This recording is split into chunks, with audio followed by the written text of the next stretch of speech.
Thank you for joining Wars of the Roses. And this is Tibetan Cabalism by Manly P. Hall. An article taken from The All-Seeing Eye, Volume 5, Number 12, September 1931. Tibetan Cabalism. A critical comparison of ancient cosmogony myths reveals the various surviving schools of tradition as having been rooted in a common source. To a certain degree, each system complements the others, and a general understanding of all may be gathered from even a superficial examination of any one of them. The mystery religions of the modern world may be regarded as survivals of doctrines established and developed in previous racial cycles. Having been established prior to that confusion of tongues by which the human family was broken up into isolated tribes and clans, cosmogony myths were common to all such groups. Each in its own way perpetuated these metaphysical traditions, modifying and gradually obscuring the original doctrine by the divergence of racial individualization. With the passage of time, men lost sight of the common root of their knowledge, each presuming truth to be a divine revelation granted through the favoritism of their tutelary gods. But even as deity is undivided, though men cast lots for his favor, so spiritual truth is one inseparable body, though men may attempt to part it among them as the Roman soldiery parted the seamless robe of the Nazarene. Critical scholars, in their search for the origin of human faiths and beliefs, are forced to trace the primitive revelation from one nation to another until the thread finally disappears among the obliterated and nearly forgotten civilizations of the remote past. Thus, a belief which has been a tenet in the Christian Church may be traceable to Roman avatarism, which in turn was borrowed from the Greeks or Persians, who learned it from the Jews, who were instructed therein by the Egyptians, who gained it from the Chaldeans, who borrowed it from the Hindus, who either received it from or imparted it to the Chinese. So the story goes until we are moved to agree with that slant-eyed celestial who immortalized himself through his much-quoted adage, "There is nothing new under the sun." The school of the Kabbalists came into prominence in Syria during the 1st century of the Christian era. Some authorities say a little earlier, others a little later. All such reforms are primarily designed to clarify original issues. In other words, to discover the original meanings of obscured and disputed dogmas. The general term mystic has been loosely applied to all opposed to literal or evident interpretations of scriptural authority or tradition. Thus considered, the Kabbalists were unquestionably mystics, and because they endangered the security of an ecclesiastical machine which supported a vast hierarchy, they were persecuted as individuals and ridiculed for the doctrinal aspects of their cause.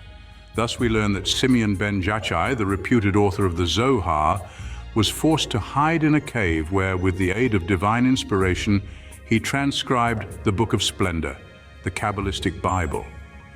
There is abundant evidence that Cabalism was of Asiatic inspiration, if not directly, at least remotely, through Egypt and Chaldea. The religions of all mankind have streamed out of Asia, where, separating and flowing in different ways, they have served the whole earth. In this late age, however, the members of these several branches consider it necessary to the maintenance of piety to deny all connection either with their source or the other streams which have risen from the same fountainhead.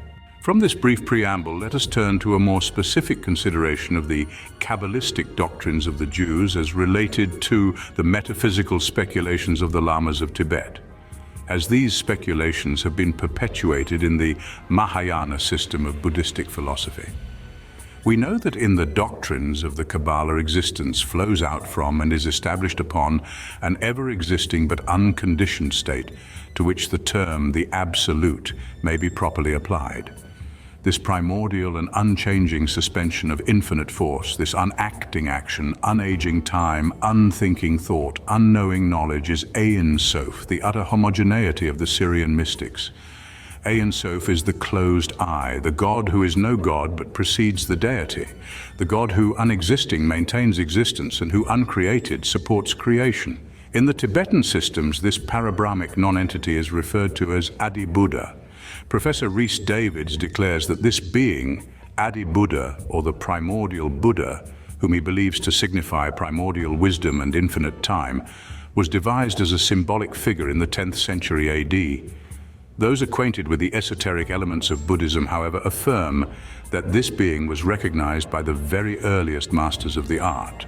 For Gautama Buddha himself says, "From the very beginning have I roused, brought to maturity, and fully developed the bodhisattvas." In his valuable work, The Buddhism of Tibet, Austin Waddell declares that the theories regarding Adi Buddha have been in existence since the 1st century. To the uninitiated, he is the primordial God, but to the wise, the primordial state or condition which is not God, but is that by virtue of which both gods and men are established. Adi Buddha, then, is the absolute, the closed eye, and both Lamaism and Cabalism proceed, therefore, from the same hypothesis, namely an infinite in which the finite is suspended.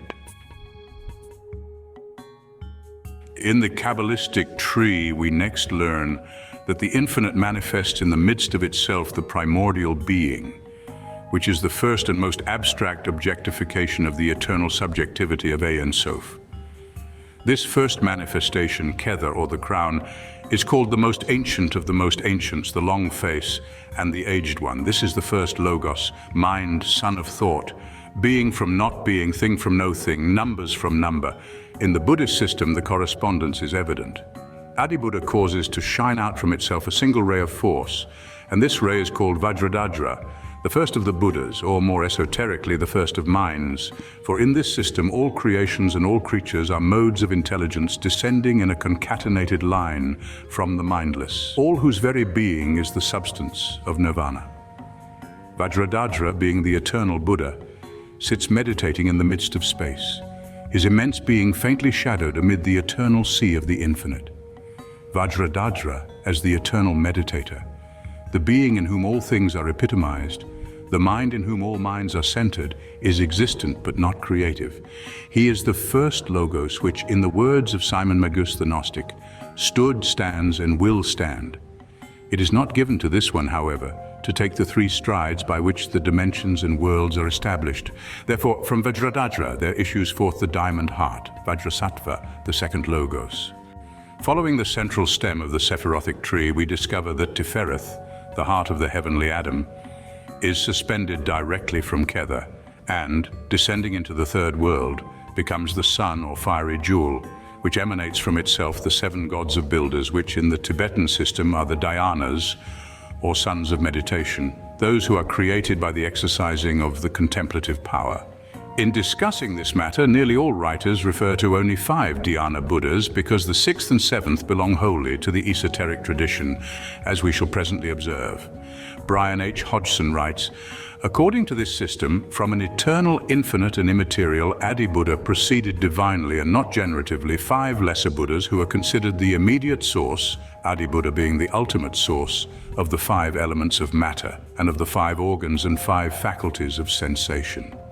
The molding of these materials into the shape of an actual world is not, however, the business of the 5 Buddhas, but it is devolved by them upon lesser emanations from themselves denominated bodhisattvas, who are thus the tertiary and active agents of the creation and government of the world, by virtue of powers derived immediately from the 5 Buddhas, ultimately from the one Supreme Buddha. This system of 5 Buddhas provides for the origin of the material world and for that of immaterial existence. A 6th Buddha is declared to have emanated divinely from Adi Buddha, and to this 6th Buddha, Vajrasattva by name, is assigned the immediate organization of mind and its powers of thought and feeling. It will be well to analyze the latter statement to see why the author has been led astray by the exoteric blind. In the first place, he has failed to take into consideration that whereas man is as yet imperfect, for example, in the department of the sense perceptions, having but 5 senses, there is a 6th and a 7th latent sense perception yet to be unfolded, which must, of course, have its correspondent among the Dhyana Buddhas. In the same way, there are 2 as yet unperfected vowels of the alphabet, and the ancients in their astrological systems used the sun and moon as exoteric blinds for 2 unknown planets. Hence, the earliest Chinese and Hindu astrologers employ only 5 planets, the former referring to these as the 5 kings of heaven. The number of Dhyani Buddhas, or Chohans, is indefinite, writes H.P. Blavatsky, but only 5 are practically acknowledged in exoteric Buddhism and 7 in esoteric teachings. It is amazing how these correspondences follow through the 5 yogas and the 5 chakras recognized in certain schools of Oriental mysticism. If we turn again to the Sephirothic tree of the Kabbalists, we shall gain further information as to this peculiar arrangement. We see that from Tifereth there immediately emanates Geburah, Chesed, Hod, Netzah, and Jesod. These are the 5 builders who correspond to the 5 architects of the Egyptians. Wide discussion has arisen in Kabbalism as to the relationships between the planets and the spheres, or Sephiroth, due to the difficulty in determining the values of the 9th and 10th spheres. The Tibetan doctrine more or less clears up this difficulty. Microprosophos, or the lesser face, consists, according to the Kabbalah Denudata, of the 6 Sephiroth from Chesed to Jesod, of which Tifereth is the sun or center. Here is the same story in slightly different language that we have in the Gnostic tradition, where the Demiurgus evolves his sons or planetary genii from out of his own nature. The Dhyana Buddhas, the sons of meditation, called the parentless or the primeval monads from the worlds of incorporeal things, may well be regarded as the vortices, or layer centers, or vital points upon which the intellectual sphere is elevated. Are these not also the glorious blossoms referred to by Proclus, which, descending from the divine nature, become the 7 directions of the world, as in the Sefer Yetzirah, and the 7 chakras or whirling wheels upon which the constitution of man is supported? The next point to be carefully noted is that the Dhyana Buddhas are not terrestrial creatures, but beings established in the substance of intellect. In Platonic terms, they are the ideas of the 7 perfections, of which 2 must remain concealed. The names of the 5 known jhanas, together with the symbols with which they are associated by the Tibetans, are as follows. The first Dhyana Buddha is Vairocana. The mudra or hand posture is that of the Dharma chakra, or the turning of the wheel of the law. He is seated upon a throne supported by a lion. His color is white, his element ether, and his symbol or insignia is the wheel with 8 spokes. Because of his posture being that of the teaching or turning of the wheel, he is regarded as the intellectual embodiment of the highest wisdom. In the tantric banners, he is placed in the center and considered as the chief of the dhyanas. The second Dhyana Buddha is Akshobhyas, whose hand posture is that of the earth touching or the witness, for Buddha laid his right hand with the palm inward on his leg, pointing towards the ground to invoke the earth as a witness for his integrity at the time of the temptation by Mara. This is signified in the Bhuspasa. This Dhyana Buddha is seated upon a throne supported by an elephant. His color is blue, his element air, and his peculiar symbol is the Vajra or thunderbolt. He is seated in the east. The third Dhyana Buddha is Ratna, whose hand posture is called Vada, or the best bestowing. It is the posture of charity with the palm turned upward away from the body. The Buddha is enthroned upon the back of a horse. His color is gold and yellow, his element earth, and his symbol the Ratna, or jewel. He is seated in the south. The fourth Dhyana Buddha is Amitabha, the Buddha of boundless love. His hand posture is that of dhyana, or meditation. The palms of the hands rest over each other in the lap. Sometimes a sacred vessel rests in the palms. The throne of Amitabha is supported by the peacock, his color red and his element fire. His symbol is the Rakta Padma, the red lotus, and he rules over the west, where his heaven is located. The fifth and last of the Dhyana Buddhas is Amoghasiddha, whose hand posture is that of the blessings of fearlessness, in which the right hand is held upward before the body with the palm to the front. This dhyana is seated on winged dwarf or unidentified creature called Shangshang. His color is green, his element water, and his symbol the Visvavadra, or crossed thunderbolt. He holds dominion over the northern corner of the world. Thus are the 5 powers established, and in many Oriental countries, figures of these dhyanas, or their reflections in the lower worlds, appear incorporated into their prolific religious art.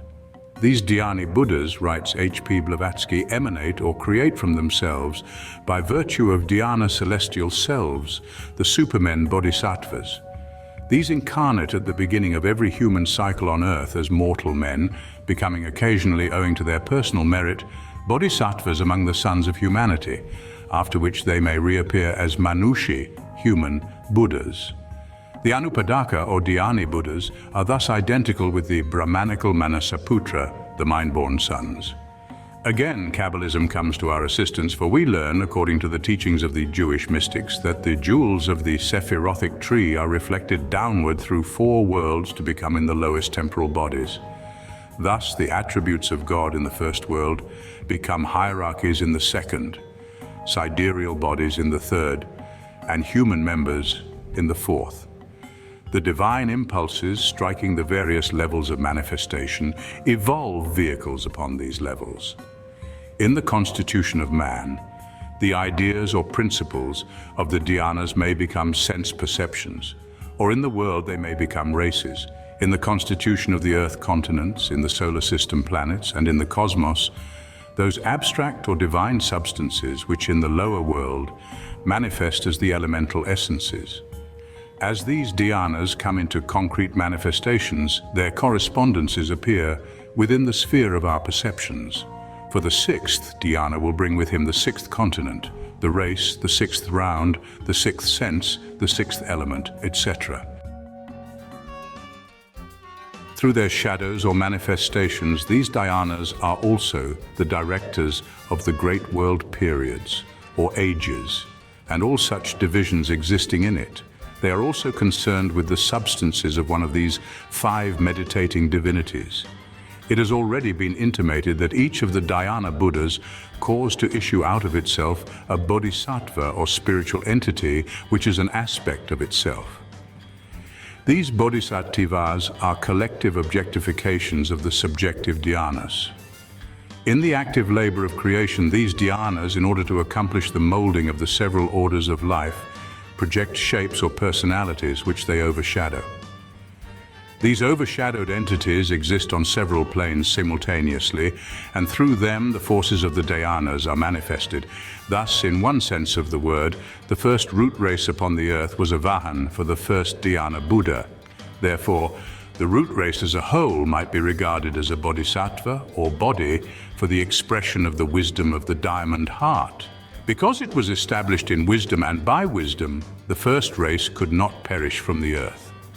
At the end of the first race, Vairocana incarnated as Samantabhadra and was released in the form of the first man-ushi, or human Buddha, Kraken Chandu. The second Dhyana Buddha, Akshobhyas, at the end of the second root race, incarnated as Vajrapani and was released as the human Buddha, Kanaki Muni. The third Dhyana Buddha, Ratna, at the end of the third root race, incarnated as Ratnapani and was released as the human Buddha, Kasyapi. The fourth Dhyana Buddha, Amitabha, at the end of the fourth root race, incarnated as Avalokitesvara and was released as the human Buddha, Gautama. The fifth Dhyana Buddha, Amoghasiddha, will incarnate at the end of the fifth root race as Visvapani and will be released as the human Buddha, Maitreya. When we consider the background of Gautama in this system, we find his descent from Adi Buddha through Vajradhara and Vajrasattva as follows. He is from the Dhyana Amitabha, the Lord of enlightened love, whose Western paradise is open to all who have achieved to virtue and integrity. His bodhisattva aspect is Avalokitesvara, from which has been derived the Kwanon concept of mercy. For Avalokitesvara is the original of the Japanese Kwanon, and the Chinese Kuan Yin, the Dalai Lama of Tibet, presumes to be the incarnation of Avalokitesvara, which reminds the careful student that the bodhisattva aspect did not cease when Gautama became perfected as the Buddha. This is because Gautama simply represents the personality in whom the bodhisattvic forces were perfected. These forces are universal and will remain throughout the Kalpa. Returning once more to our Kabbalistic problem, we find the universe upheld by the warp and woof of the divine names, even as the Tibetan world is upraised upon the crossed thunderbolts of Indra. These divine names are but another way of identifying the states or conditions which in the Buddhistic system are dhyanas and bodhisattvas. Zen, the highest form of Buddhistic tradition, assures us that all this concatenation of divinities but symbolizes modes of mind moving through the diversity of the phenomenal sphere. Whenever we assume a mode of mind, that mode becomes incarnate in us. The universe is upheld by 5 major modes which, manifesting through the planes, produce an infinitude of complex effects. It would probably be more correct to say that there are 7 modes of intellect, for the 2 invisible and unknown are also actually in manifestation, although we do not respond to their impulses consciously at the present time. Cabalism perpetuates this idea in its analysis of the origin of man, who is regarded as an epitome of the 4 worlds and the forces moving through them. In the Kabbalah, all manifesting particulars are suspended from invisible archetypal generals. Thus, man as an individual creature is suspended from man as a collective idea. The Dhyana Buddhas are collective ideas manifesting through their bodhisattvas, collective thoughts or minds, which in turn are revealed in physical life collectively through the racial brain and individually through highly evolved types, of which the highest in each case becomes the Manushi Buddha, or the human vehicle through which the law is released into expression. The order is, therefore, first an idea, then a mind to contain it, unscientific in order, but in philosophy ideas come before minds. Otherwise there could have been no mind. Being still abstract and invisible, minds are therefore centers of activity upon the plane of objectified intellect, even as ideas are centers of force upon the plane of subjectified intellect. As idea manifests through mind, so mind in turn becomes temporally represented through brain. Thus, Gautama is the brain of Avalokitesvara, even as Amitabha is the idea. It would be a mistake, however, to consider that Amitabha, the boundless idea, should have no manifestation other than Gautama. Everything passing through the 5th of its 7 states is manifesting the Avalokitesvara forces and is under the control of that ray. Thus, throughout nature, from the highest to the lowest, forms are manifesting formless impulses. The first of the dhyanas, wisdom, manifests through the square of the remaining dhyanas, even as mind in man manifests through the 4 bodies contributed by the elements.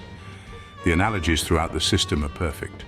When we come in the Kabbalah to the 10th or lowest jewel, we discover it to be quartered to symbolize the elements. The last branch of the Sephirothic tree, therefore, is precisely the same in its appearance as the Tibetan mandala of the world. Or again, the rabbinical Garden of Eden, which is quartered by the 4 symbolic rivers. An understanding of the metaphysical elements of Buddhism can only result from a knowledge of the framework of the system. We can summarize it in this way. From that which is eternal, Atma issued Buddhi, the link, and Manas, the diamond heart. From Manas, or mind, come forth the 7 meditations, or thoughts, of which 5 have come to be known and 2 remain concealed. Upon these thoughts, all creation is established, and the reactions or reciprocal relations of these thoughts produce the complexes and reflexes of life. In every case, the pure thought or meditation comes to the rescue of the confused condition. The heterogeneity arising from the blending of divergent modes is clarified by the periodic appearance in each of the 7 ages of the pure thought of that age, which thought, embodied in a perfected mortal, releases the age from bondage to confusion and error. When the 7 thoughts of the eternal thinker have been released to their primitive state of suspension above action, then the diamond heart will cease to feel or know the 7 dhyanas, or modes of intellect. Instantly these will cease, and the heart itself will retire into the eternal meditating Buddha, who in turn will be absorbed into the absolute state. Nothing is real but Adi Buddha, and all existence consists of conditions arising from the various forms of ignorance of this fact. The Buddhas are established to correct through their teachings and lives those forms of ignorance which cause man to forget that the universe is composed simply of thoughts and dependent for existence upon the directionalization of the wills of the 7 dhyanas, whose meditations, reflected into every atom of space, establish the inevitability of the septenary law in nature. Thank you for watching, and please don't forget to share, like, subscribe, and comment, and if you can, please consider donating to Wars of the Roses. Links to PayPal and Patreon are in the description. Thank you so very much.